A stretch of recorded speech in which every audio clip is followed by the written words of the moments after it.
Welcome back. Now, let's take the conversation further, this time on the general relationship between the executive and legislative arms of government in recent weeks. I'm now being joined on the program by Monday Obani, who is a lawyer and the former second vice president of the Nigeria Bar Association. Mr. Obani, thank you very much for joining us on the program.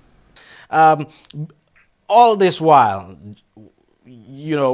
especially since the beginning of the second term of President Buhari, it would appear that the legislature and the executive had been working somewhat seamlessly, but it appears things are now beginning to go awry, so to speak. And let's start with the issue of the NDDC.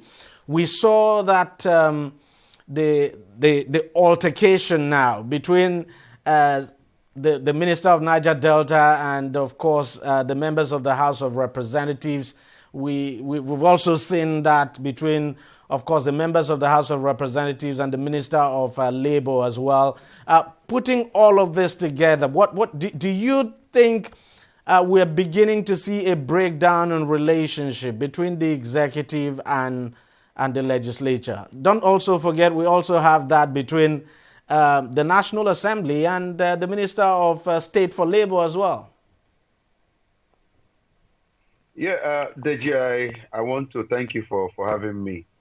Over the issue you have asked, I want to state it unequivocally that in pure democracy, where democracy is well practiced, one would expect things like what is playing out between the executive and the legislature, especially when you take into account their responsibility, which is one, to do an oversight function and to investigate if there is any allegation of crime or any fraud by any government agency. The House has the onerous responsibility of finding out the true facts of the matter. And so if we expect when they are doing that, that the relationship will be very cordial, that is going to be like a love poem, then one would be expecting too much.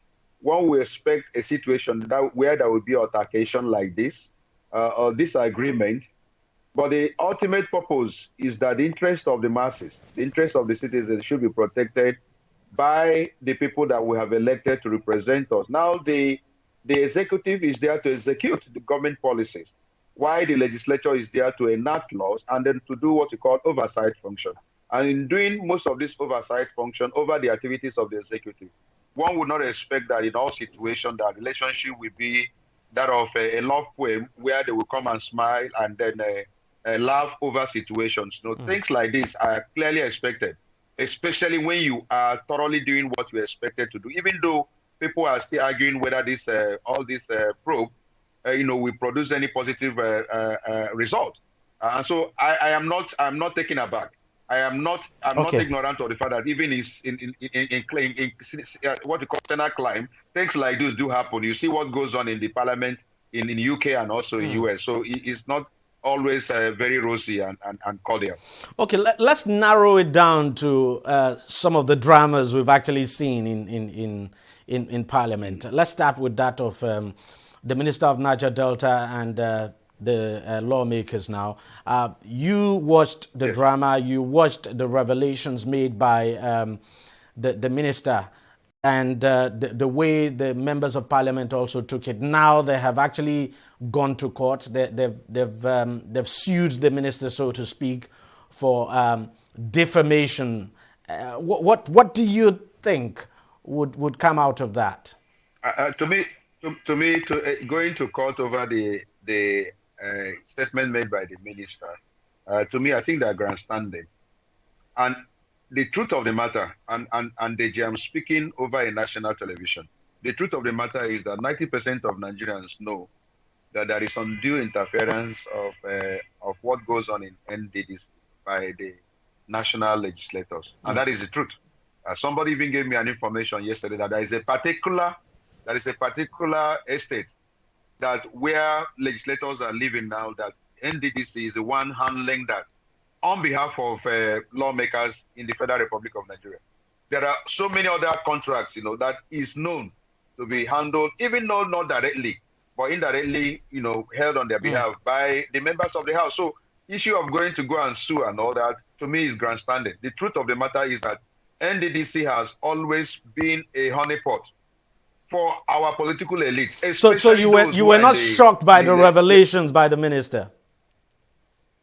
I am not. I am not in any way shocked, because that is the truth. What goes on is that every time we hear about budget of trillions being made available for that particular interventionist agency, it has always been shared by the political elite. And most importantly, and that is the truth, and everyone knows it, by the members of the House. They are mainly the beneficiaries of the contract that goes. And the point is that they don't execute those contracts. So when the minister was making that allegation, he was not grandstand, he was not lying. And if they dare him, he has the list. And most of them will be implicated. So I don't want a situation where anyone will say he's going to court or grandstanding. I listened to the speaker giving him 48 hours within which to, and they were all clapping and all that. If he does release the name, most of them will be implicated. And that is the truth, because they have always conspired to actually use NDDC as a honeypot where all of them are putting their hands in the cookie jar. And they are all culpable. All the political elites, people from the Niger Delta, they are all culprits, of what is going on there. And then the question is, what then do we expect to come out of this probe if the lawmakers who are supposedly or allegedly benefiting from the contracts now from the NDDC are the ones carrying out this probe? Then what should we expect to come out of it? Yeah, who comes to equity must come with clean hand. It is important we look at history. We have had a situation where this particular National Assembly, whether the 7th or the 6th or the 8th National Assembly, carry out investigation, probe, which turned out at the end to be that even the hunter now becomes the hunted. Look at a clear example, of course, is the case of Farouk Lawan.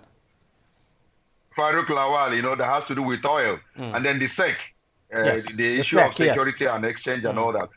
So no ever positive result has ever come out with any panel, set up by the committees of the Joint House in order to find out what is actually going on with the executive. So I don't see any different result. Of course, they have adjourned Synod, meaning that matter has died. Because when the minister was making allegation against the members of the House, you hear how the chairman was saying, "Miss Honorable Minister, it is okay, switch off the mic." And that is the end of the matter. So I don't expect any positive result to come out from whatever is going on presently in the House by name of a probe, because they are all culpable. That's the truth of the matter. They are all culpable. Now let's talk about the one now between the National Assembly now, because this time it involves even the Senate, the National Assembly and the Minister of State for Labor, Festus Keyamo. The lawmakers have now asked, basically, instructing the NDE now, the Director General of the NDE, to proceed with that program now. That's the ad hoc employment program, and that's which, of course, is in total disregard of the executive, so to speak, because the Minister of State the Minister of State now actually came out to say the president has asked him to go ahead with the program. But here you have the lawmakers now ordering the NDE DG to proceed with the program. How does one reconcile that? I think there is a pursuit of personal interest in the case of this interventionist program that the presidency has actually mapped out to deal with the issue of total law, the pandemic that is actually ravaging the country. That is not a regular employment. And that information also was made available to Nigeria. This is a particular interventionist agency, a program that the government wants. It's only for 3 months. 3 months, yes. And the president said that he has directed his Minister of State for Labor in order to handle that particular program. Absolutely. I think it's more or less like a political program. So I don't expect the National Assembly members to be interested. Of course, if going by the allegation of Festus Keyamo, Senior Advocate of Nigeria, that most of them were interested in probably hijacking. And he actually said they've been given 15% slots. That they were even giving 15%, but that they were asking for more. And that was why he was asking the process and procedure to be in an open space where everyone, the cameramen, will be there to cover it. So my take in this is that there is clearly an apparent conflict of interest. And I think the executive has the prerogative in the issue of execution of any government policy, But, and not the by legislature. law They are now, for I have to lawmaking ask and you, do these investigation. lawmakers Yes. actually have the powers to give directive now to the Director General I of the don't think so. NDE? No, I don't think so. With due respect, theirs is clearly, their duty is clearly defined by the Constitution. It's lawmaking, issue of appropriation, and of course oversight function. These are the three clear duties that the Constitution has assigned to the members of the National Assembly. Now you begin to give directive as the execution of a policy of a government. That is clearly outside their jurisdiction, and I think that they are getting it wrong. And as I said earlier, this particular program is not a normal employment process by the government, but it is an interventionist a procedure and process that the government is doing, bringing forward in order to ensure that Nigerians who have been totally affected by the lockdown are given some level of relief. And it's just for 3 months. And how much are they being paid? 20,000 naira each. So I don't understand how everyone is becoming so much interested in this particular program that even the National Assembly members are trying to dabble into, even when the president himself has come up with a pronouncement and said, look, I've given this particular minister this job to execute, and they are so much interested. There is a conflict of interest, and they are clearly operating outside the powers of the National Assembly. Now, finally, just before I let you go, sir, I want your take now on the resolution passed by the Senate asking the president to sack, so to speak, the service chiefs, or that the service chiefs should resign. And of course, the presidency also reacting that only the president has the power to sack them, that it's not the responsibility of the National Assembly to order the president to sack the service chiefs.